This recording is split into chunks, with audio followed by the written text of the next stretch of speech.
아동 성범죄, 성폭력 관련된 범죄 수사 과정에서 충분치 못했기 때문에 이후에 검찰의 보안 수사를 통해서 밝혀지는 부분도 있고 제대로 소명이 되는 부분이 있기 때문에 필요하다는 입장이잖아요. 네, 맞습니다. 그런데 그런 과정을 수사 절차에 넣으면 되지 않을까요? 굳이 보안 수사가 아니고 그걸 어떻게 넣으냐면 이 법을 만들면 되죠. 어떻게 하냐면 그러니까 입건에서부터 수사, 체포영장 청구, 구속영장 청구 이 과정을 전 과정에 건강히 협력하게 하고 제가 말할 수 있습니까? 현재 검사가 보안 수사권을 실질적으로 수행하는 사건 많지 않습니다. 그리고 검사가 보안 수사권을 행사한다 하더라도 그것이 불송치 결정을 한 바로 그 수사관에게 갑니다. 그러면 한번 수사관이 어떤 사건에 대해서 불송치 결정이라고 생각하고 혐의 없음이라고 생각했는데 검사가 보안 수사를 한다는 이유로 그 결과를 뒤바꿀 만큼의 수사를 하는 경우 거의 못 봤습니다.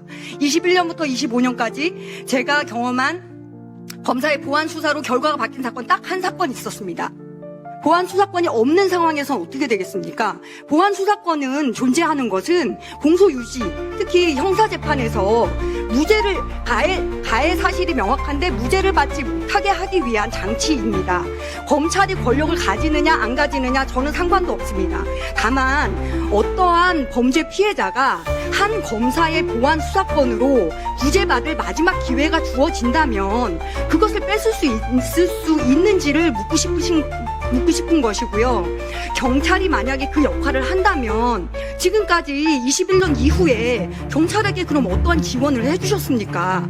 국회의원님들의 그러한 입법 발의가 그리고 나중에 그 입법이 현장에서 적용이 됐을 때 저희가 21년부터 지금까지 계속적으로 심포지엄하고 토론회하고 현장에서 목소리가 충분히 있었습니다. 왜 듣지 않으십니까? 한번 정한 입법은 무소불위라고 생각하시는 건지 의문입니다. 그러니까 경찰이 경찰에게 그러한 권한을 행사하는 것이 어쩔 수 없이 되겠죠. 검찰이 수사권에서 아예 배제가 된다면 경찰 내부에서 하실 수밖에 없을 겁니다. 하지만 경찰이 경찰을 그런 식으로 컨트롤하고 지휘하고 너 잘못했으니까 다시 할래라고 말할 수 있을까요?